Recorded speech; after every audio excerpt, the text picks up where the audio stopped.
ವಾಹಿನಿಯಲ್ಲಿ ಆರೂರು ಜಗದೀಶ್ ನಿರ್ದೇಶನದಲ್ಲಿ ಪ್ರಸಾರವಾಗುತ್ತಿರುವ ಧಾರಾವಾಹಿ ಪುಟ್ಟಕ್ಕನ ಮಕ್ಕಳು. ಈ ಸೀರಿಯಲ್ನಲ್ಲಿ ನಾಯಕ ಕಂಠಿ ಅಮ್ಮ ಬಡ್ಡಿ ಬಂಗಾರಮ್ಮ ಆಗಿ ಅಭಿನಯಿಸಿ ಕಿರುತೆರೆ ವೀಕ್ಷಕರ ಮನಸೆಳೆದ ನಟಿ ಮಂಜು ಭಾಷಿಣಿ. ದಶಕಗಳ ಹಿಂದೆ ಪ್ರಸಾರವಾಗುತ್ತಿದ್ದ ಜನಪ್ರಿಯ ಹಾಸ್ಯ ಧಾರಾವಾಹಿ ಸಿಲ್ಲಿ ಲಲ್ಲಿಯಲ್ಲಿ ಸಮಾಜ ಸೇವಕಿ ಲಲಿತಾಂಬ ಆಗಿ ಅಭಿನಯಿಸಿದ್ದ ಮಂಜು ಭಾಷಿಣಿ ಸಣ್ಣ ಮಕ್ಕಳಿಂದ ಹಿಡಿದು ದೊಡ್ಡವರ ತನಕ ಎಲ್ಲರಿಗೂ ಪರಿಚಿತರು. ಪುಟ್ಟಕ್ಕನ ಮಕ್ಕಳು ಧಾರಾವಾಹಿಯಲ್ಲಿ ಪ್ರಭಾವಿ ಮಹಿಳೆಯ ಪಾತ್ರದಲ್ಲಿ ಕಾಣಿಸಿಕೊಂಡಿರುವ ಮಂಜು ಭಾಷಿಣಿ ತಮ್ಮ ಗತ್ತು, ವೇಷಭೂಷಣದ ಜೊತೆಗೆ ನಟನೆಯ ಮೂಲಕ ವೀಕ್ಷಕರ ಮನ ಸೆಳೆಯುತ್ತಿದ್ದಾರೆ. ಅರಳು ಉರಿದಂತೆ ಗ್ರಾಂಥಿಕ ಭಾಷೆಯನ್ನ ಮಾತನಾಡುವ ಮಂಜು ಭಾಷಿಣಿ ಮತ್ತೆ ಮಾಯಾಮೃಗ ಧಾರಾವಾಹಿಯಲ್ಲಿಯೂ ಅಭಿನಯಿಸಿದ್ದಾರೆ.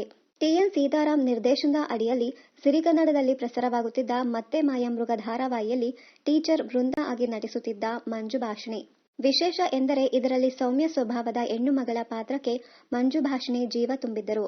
ಸಿಲ್ಲಿ ಲಲ್ಲಿ ಧಾರಾವಾಹಿ ನಂತರ ಬಣ್ಣದ ಲೋಕದ ನಂಟಿನಿಂದ ಕೊಂಚ ದೂರವಿದ್ದ ಮಂಜು ಭಾಷಿಣಿ ಮತ್ತೆ ನಟನೆಗೆ ಮರಳಿದ್ದು 2018ರಲ್ಲಿ ಕಲರ್ಸ್ ಸೂಪರ್ ವಾಹಿನಿಯಲ್ಲಿ ಪ್ರಸಾರವಾಗುತ್ತಿದ್ದ ರಾಜಾರಾಣಿ ಧಾರಾವಾಹಿಯಲ್ಲಿ ಖಳನಾಯಕಿಯಾಗಿ ಮಂಜು ಭಾಷಿಣಿ ಮೋಡಿ ಮಾಡಿದರು.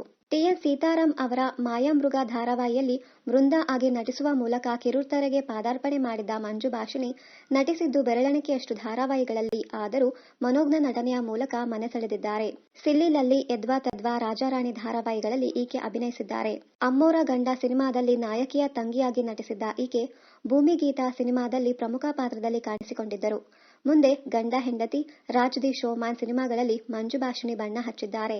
ಇನ್ನಷ್ಟು ಕನ್ನಡ ಧಾರಾವಾಹಿ, ಸಿನಿಮಾ ಹಾಗೂ ಬಿಗ್ ಬಾಸ್ ಕನ್ನಡ ಸೀಸನ್ 10ರ ಡೈಲಿ ಅಪ್ಡೇಟ್ಸ್ಗಾಗಿ ಚಾನಲ್ ಅನ್ನ ಸಬ್ಸ್ಕ್ರೈಬ್ ಮಾಡಿ. Thank you.